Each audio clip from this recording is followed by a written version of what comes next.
nouvelle vidéo en face cam. Je suis en train de casser le verre pendant que je vous parle parce qu'il est à côté de moi. On est le 6 juin, si je ne me trompe pas. Je change tout sur la date, sur la très revenue. Vous savez, je suis décalée sur les dates, c'est horrible. Non, on n'est pas le 6. Le samedi, c'est le 7. Donc on est le 5. Voilà. Il est 17h30. Moi, je vais raconter moi sur ma télé qui est en mode veille. Et je vous prends cette vidéo pour vous parler de mes astuces d'organisation au quotidien.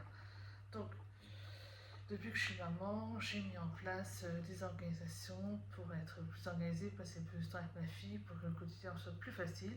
Et donc, je vais vous en parler. Donc, j'ai mon petit calepin pour ne pas oublier les choses, où j'ai énuméré mes idées, ce que je fais au quotidien, et que je vais vous en parler. Donc, en numéro 1, ça concerne l'argent. Moi, j'ai toujours été quelqu'un qui était dépensière, quelqu'un qui faisait pas attention, qui aimait se faire plaisir et tout. Et maintenant que je suis maman, je raisonne plus comme ça du tout. C'est ma fille avant tout, bien sûr. Mais je veux toujours faire attention maintenant à l'argent. Donc, depuis quelques mois, je fais ce qu'on appelle les budget planners. Donc, c'est vrai qu'avant, j'étais souvent à découvert parce que je faisais pas attention, parce que je me faisais plaisir, puis aussi parce que Mathieu, en fait, il y a un an, c'est pirater son compte bancaire. Pendant un an, pendant 2 mois, pardon, c'est moi qui ai payé toutes les charges et tout ça. Ça a fait un gros découvert que j'ai eu beaucoup de mal à combler, que j'ai pu combler le mois dernier parce que mon lieu de travail avait oublié de me payer ma prime de nuit et la prime d'indemnité de nuit depuis que je suis mon congé materne depuis le mois de mai 2024. Donc, je peux vous dire, ça fait une somme qui était bien sympathique sur la fiche de paye et son compte en banque. Donc, ça m'a aidé à ne plus être à découvert pour le moment. J'espère que ça va continuer. Donc voilà. Donc, dans les budgets blancs, je mettrai une petite photo de mes petits classeurs juste après là, dans cette vidéo.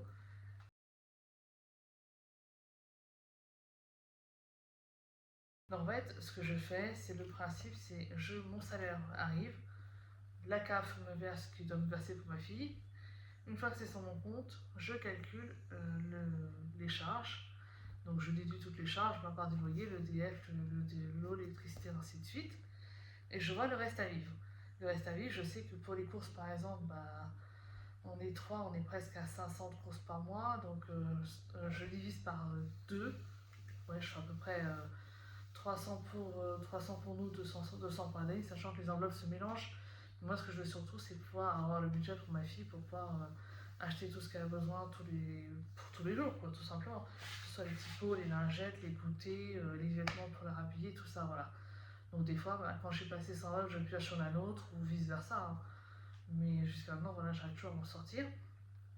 Et après, je répartis le carburant pour la voiture, le fonds d'urgence, je mets toujours un petit peu dans un fonds d'urgence et tout. Et honnêtement, depuis que je fais ce système-là, pour ma part, j'arrive à mieux m'en sortir. Parce que moi, avant, l'argent virtuel, c'est pas. Pour moi, c'est pas ce qu'il y a de plus simple à gérer parce qu'on sait qu'on a découvert, on sait qu'on peut toujours dépenser un peu plus que ce qu'on a réellement sur le compte. Alors que quand tu sais que dans ta poche, tu as 20 euros, si tu n'as pas un moyen de paiement, une carte bleue ou un chéquier, tu peux pas dépenser plus. Donc au final, moi, je retire mon argent, hop, je mets ça dans mes enveloppes, ma carte bleue reste à la maison, et quand je dois sortir quelque part ou autre, je prends ce que j'ai besoin. Comme ça me force à respecter mon budget. Moi, c'est comme ça que je fonctionne maintenant. Ensuite, en numéro 2, donc ça, c'est dans mon calepin, j'ai une partie to-do list où tous les jours, je répertorie ce que je veux faire dans la semaine, dans la journée, ainsi de suite. Donc, je fais ça en général, je la prépare le week-end pour la semaine. Comment dire, je la répartis sur les différents jours de repos où je travaille pas. Et puis après, bon, par exemple, si aujourd'hui j'ai pas eu le temps, je sais pas, je suis en connerie de prendre un rendez-vous chez le vétérinaire, voilà, bon, je le ferai demain, c'est pas grave. Voilà, des trucs comme ça je suis sûre de rien oublier et je planifie tout et tout est plus facile pour moi. Je mets également une to-do list sur mon téléphone, comme ça si je perds ce petit cahier, et moi je l'ai sur mon téléphone en double en fait. Sur mon téléphone, j'ai aussi beaucoup de rappels, donc les rappels comme par exemple un rendez-vous du dentiste, il me le rappelle la veille du rendez-vous et 1 heure avant le rendez-vous, comme ça je suis pas oublié du tout. Chut, tais-toi Ibala. C'est Ibala qui a brouillé, excusez-moi. Ensuite, sur mon téléphone, je fais également ma liste au fur et à mesure et je fais également des menus repas à la semaine. Donc, le samedi ou les enfin, ça dépend comment je travaille. Parce que moi, je travaille un week-end sur deux.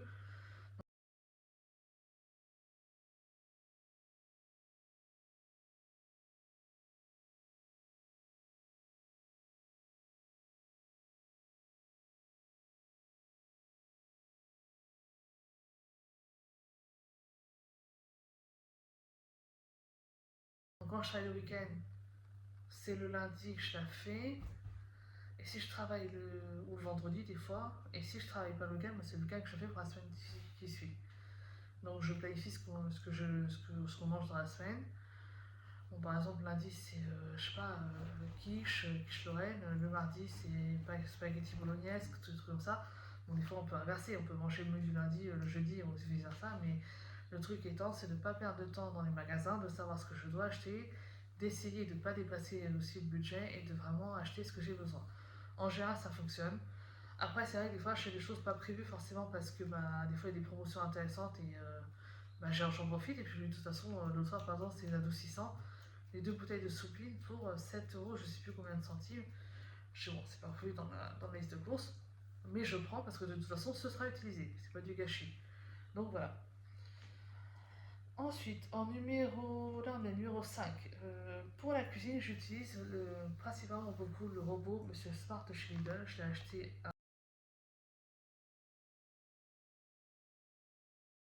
un peu avant les fêtes. J'ai payé 189 euros le de 300. Il était à 370 à ce moment-là, il me semble. Et franchement, c'est juste super. Je peux faire plein de choses avec, mijoter, cuire des œufs durs et tout ça. J'ai plein de recettes, mais c'est juste un gain de temps, mais phénoménal. Un truc de. Un truc, franchement, je vais pas dire un truc de dingue, mais ça me fait gagner du temps. Par exemple, pendant que le robot il mijote, je peux donner une main à ma fille, je peux faire du sport, je peux faire mon repassage, voilà, je peux faire deux activités en une. Donc, ça, franchement, c'est un de mes indispensables, c'est juste super. Ensuite, j'essaie de cuisiner aussi pour plusieurs jours quand je travaille. Comme ça, au moins, entre du travail, j'ai pas à préparer de repas réellement. Ou si des fois, par exemple, je prévois de faire un cake, voilà, bah, je sais que je me lève une petite demi-heure avant l'heure habituelle. Comme ça, je prépare ma pâte du cake. Clac, je mets ça au four pendant que je me prépare, que je me réveille et tout. Comme en général, je me réveille vers 16h, partir entre 18h et 18h30. Ça a le temps de chauffer. Hop, je mets ça dans les tupperwares. J'ai ma gamelle pour le soir. Mathieu, son repas le soir, son repas du lendemain midi. Et j'ai éventuellement un reste pour moi le lendemain soir quand je travaille. Donc comme ça, c'est parfait, ça aide et c'est nickel. Ou alors des fois, je prends juste des plats surgelés, donc c'est-à-dire des poêlés de légumes. Je mets ça au four avec, je sais pas, un cordon bleu, une cuisse de poulet, quelque chose comme ça. Hop, ça cuit pendant que je me prépare et puis c'est très bien. Donc je prépare pas forcément tout à l'avance, mais certaines choses, j'essaie de préparer en avance quand je peux. Et quand le menu le permet, parce que des fois, des choses, je ne peux pas forcément préparer en avance. Ensuite, faire deux choses en temps, ce que je disais tout à l'heure, c'est avec le robot cuisine que ça me le permet. Donc, ou des fois, juste passer un coup de fil important pendant que je fais du vélo, pendant que je repasse, des trucs comme ça, ou pendant que je joue avec ma fille. Ou voilà, la cuisine pendant que je fais du sport, parce que le robot va cuisiner, il cuisine pas à ma place, mais il va cuire, enfin, comment dire, il n'y aura pas à surveiller comme quand on fait mijoter dans un faitout, dans une marmite, parce qu'il n'y aura pas à touiller. Là, ça crame pas, c'est à bonne température, voilà, c'est fait exprès. Donc voilà. Ensuite, j'essaie de préparer les vêtements la veille. Euh, pour moi, pas forcément pour Adaline, parce que Adaline, c'est pas que je veux pas, mais c'est qu'en fait, bah là, elle fait beaucoup de quatre pattes à droite à gauche, donc elle a tendance, et puis maintenant, elle essaie de mettre ses mains dans le petit pot, dans les compotes et tout, donc elle se salit un peu facilement.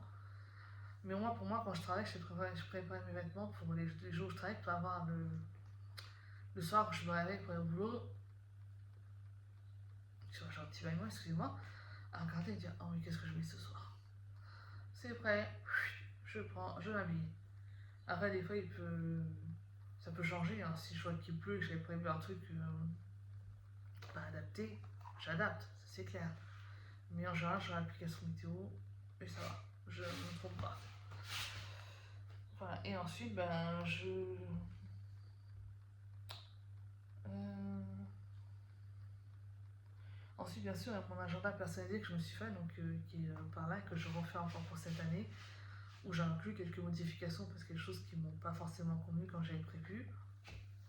Mais là aussi, c'est pratique. Où je répertorie encore ma to-do list. Ma to-do list, en fait, elle est répertoriée 3 fois avec le menu de la semaine, le menu du jour et tout ce que je vais faire dans la journée. C'est-à-dire, si un truc je dois faire impérativement, par exemple, à 10h du matin, clac, je mets 10h du matin, faire telle chose.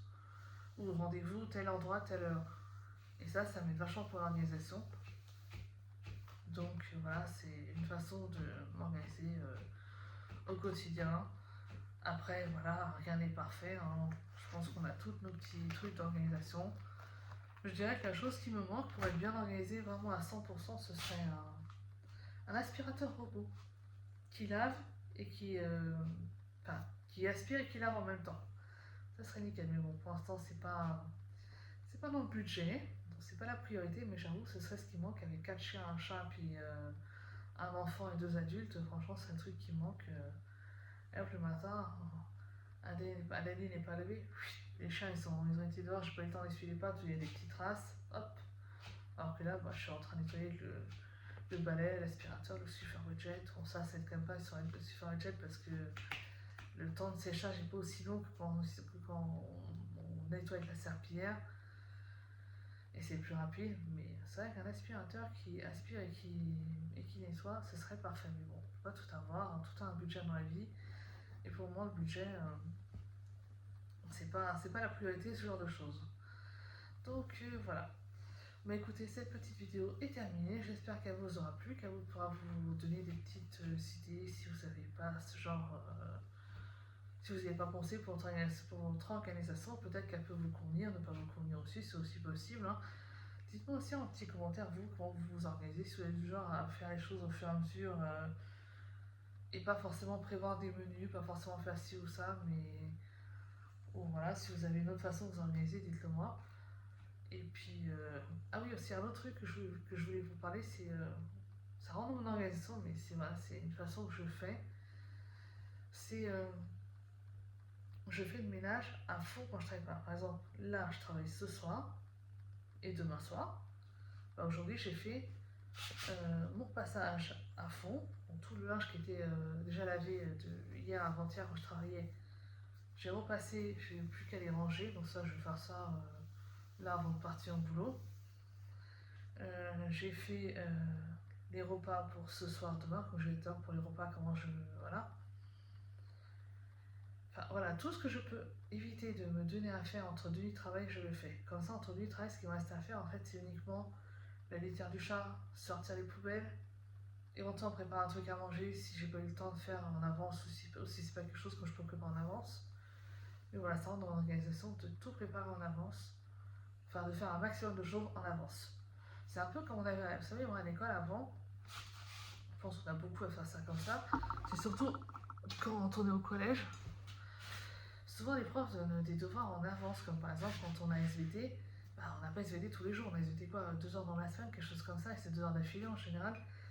Donc la prof peut vous dire, je sais pas, allez, dans 3 semaines, le contrôle sur tout le chapitre 2. Voilà, un truc comme ça, je dis. Et ben moi, ce que je faisais, c'était que pendant les 3 semaines qui arrivaient, tous les soirs, je lisais le chapitre 2. Je lisais. Et au final, je l'apprenais par cœur. Ou quand des fois, il y avait un exercice que vous êtes fait, bah, tiens, pour mardi, on était jeudi, vous me faites l'exercice. Dès que j'avais un temps libre, je le faisais.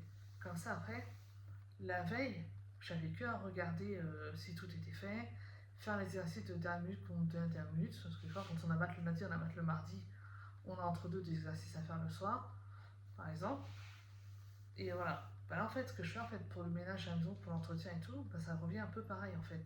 C'est le but de s'avancer un maximum pour pas que je me laisse déborder, parce que sinon, bah, je me serais vite débordée. Donc voilà. Bon, bah écoutez, j'espère cette fois que cette petite vidéo vous aura plu, qu'elle vous donne envie de vous abonner à ma chaîne si ce n'est pas déjà fait, d'activer la petite cloche pour sa notification quand je sors mes vidéos. Et moi, je vous fais plein de gros bisous et je vous dis à bientôt dans cette vidéo. Bye bye!